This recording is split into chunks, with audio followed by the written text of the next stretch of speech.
let's just dive right in, shall we?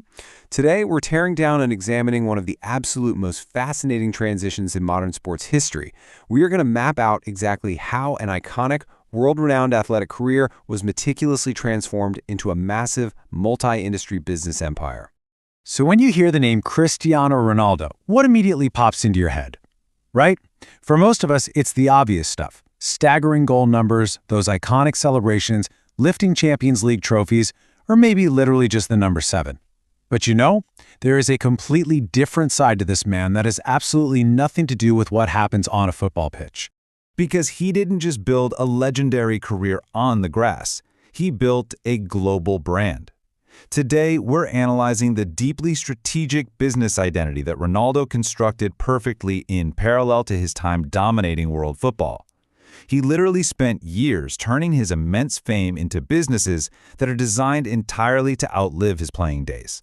It all boils down to 3 incredibly simple characters: CR7. Now, it started off simply as a football identity. When a young Ronaldo arrived at Manchester United, he inherited the famous number 7 jersey from David Beckham. That is a monumentally heavy responsibility. But he didn't just wear the number, he owned it, he embraced it, and eventually it became the total foundation of his global identity. He transformed those 3 simple, unforgettable characters from just a jersey number into a highly valuable symbol.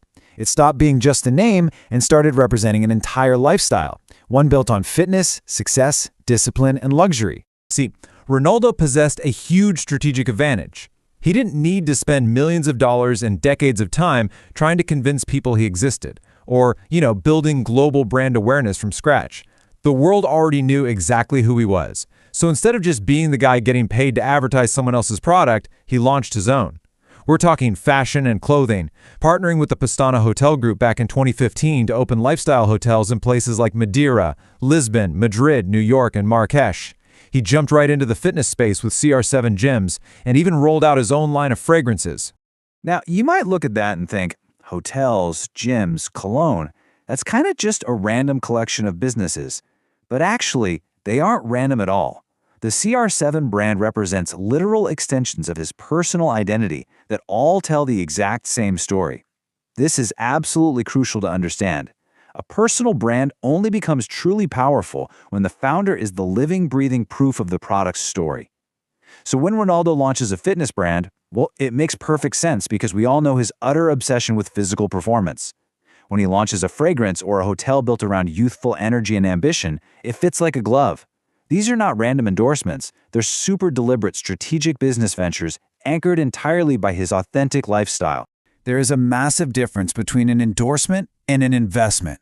An endorsement is basically a celebrity saying, hey, use this product, and they get paid a flat fee for it. An investment is an entrepreneur saying, I believe this business can grow, and I want a piece of it. This marks the absolute most crucial evolution in his mindset.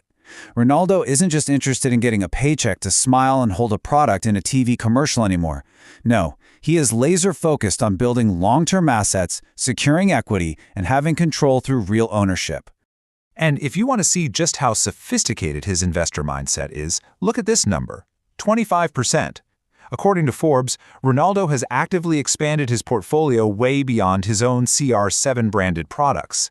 In 2024, he didn't just become a global ambassador for the human performance tech company Whoop, he actually invested in it. He uses their tech for sleep and recovery, so rather than just getting paid to promote it, he bought into the company.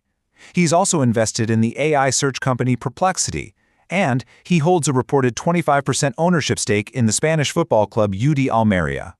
Think about that for a second. A footballer investing in wearable tech, AI, health, and a football club.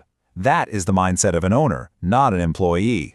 Ronaldo possesses an asset that almost no traditional company can just go out and buy: an unmatched, absolutely massive global social media audience. It acts as the perfect brand cycle flywheel. Decades of football achievements, every single goal, trophy, and celebration built that audience. Now that huge audience provides immediate visibility and immense value to every single business he launches or invests in. And in return, those successful businesses further strengthen the CR7 brand. It's this incredible closed-loop cycle of perpetual growth. Every athletic career has a universal problem, right? An expiration date. Your body eventually, inevitably, forces you to stop.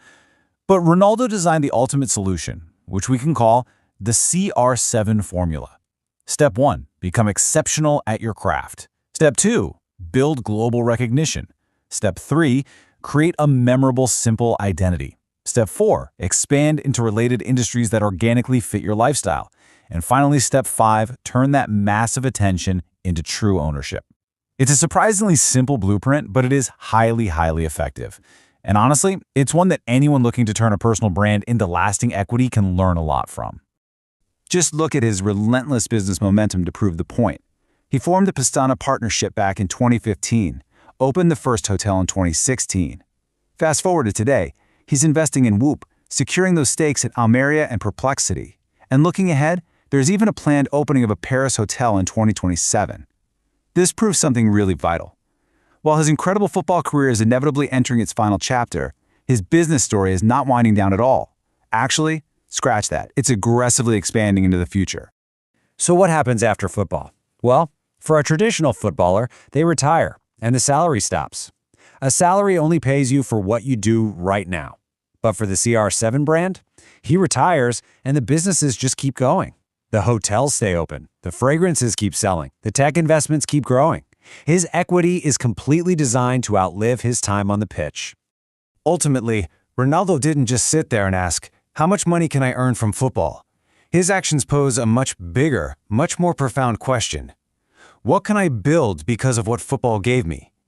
He successfully turned his athletic fame into a lasting platform for the future. The footballer will eventually retire, sure, but the brand might just be getting started. So it really leaves us wondering, is the CR7 formula a blueprint that the next generation of athletes can easily copy? Or is Cristiano Ronaldo truly a one of one?